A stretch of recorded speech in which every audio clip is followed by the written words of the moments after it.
Bismillahirrohmanirrohim. Assalamualaikum warahmatullahi wabarakatuh. Sahabat beriman yang dirahmati Allah, membaca surah Al-Mulk dan menghafalnya setiap malam benar-benar amalan luar biasa. Sebab surah ini dapat memberi syafaat bagi pembacanya hingga dipelihara dari siksa kubur.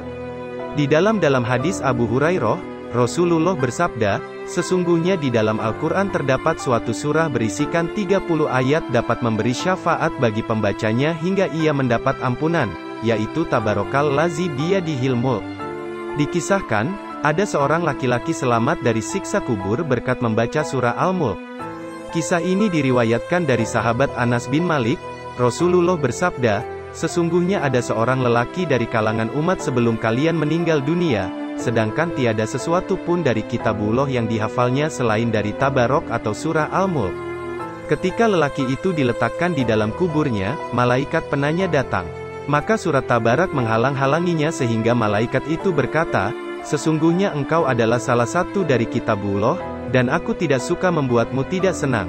Tetapi aku tidak mempunyai kuasa bagimu, bagi dia dan juga bagi diriku terhadap suatu kemudaratan dan juga suatu kemanfaatan. Jika engkau hendak membela orang ini, maka menghadaplah kepada Allah dan mintalah syafaat darinya untuk dia. Maka surat itu pergi menuju ke hadirat Allah lalu memohon, ya Tuhanku, sesungguhnya si Fulan dengan sengaja memilihku di antara kitabmu, lalu ia mempelajariku dan membacaku serta menghafalku. Maka apakah engkau akan membakarnya dengan api, sedangkan aku berada di dalam rongganya? Jika engkau hendak mengazabnya, maka hapuskanlah terlebih dahulu aku dari kitabmu. Allah berfirman, aku lihat engkau marah.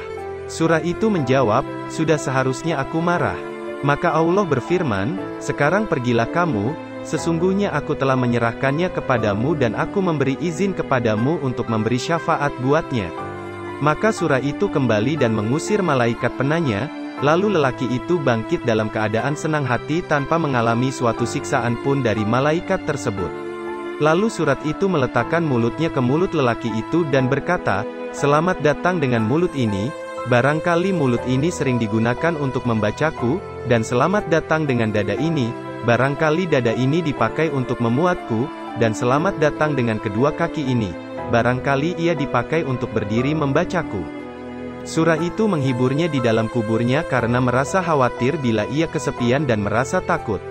Anas bin Malik melanjutkan, setelah Rasulullah Shallallahu Alaihi Wasallam menceritakan kisah ini, maka tiada seorang pun baik anak kecil, atau orang dewasa atau budak atau orang yang merdeka melainkan mempelajarinya dan menghafalkannya. Dan Rasulullah menamainya dengan sebutan Al-Munjiyah. Dari Ibnu Abbas bahwa ia pernah berkata kepada seseorang, maukah aku hadiahkan kepadamu suatu hadis yang akan membuatmu gembira? Lelaki itu menjawab, tentu saja mau. Ibnu Abbas mengatakan, bacalah surah Al-Mulk dan ajarkanlah kepada keluargamu serta semua anakmu dan semua ahli baitmu yang masih anak-anak dan juga semua tetanggamu. Karena sesungguhnya surah Al-Mulk ini adalah surat yang menyelamatkan dan yang mendebat atau membela pembacanya kelak di hari kiamat di hadapan Tuhannya, dan memohon kepadanya agar menyelamatkannya dari azab neraka dan juga menyelamatkan penghafalnya dari siksa kubur. Demikian kisah yang saya sampaikan, semoga bermanfaat untuk kita semua. Amin, ya Rabbal Alamin.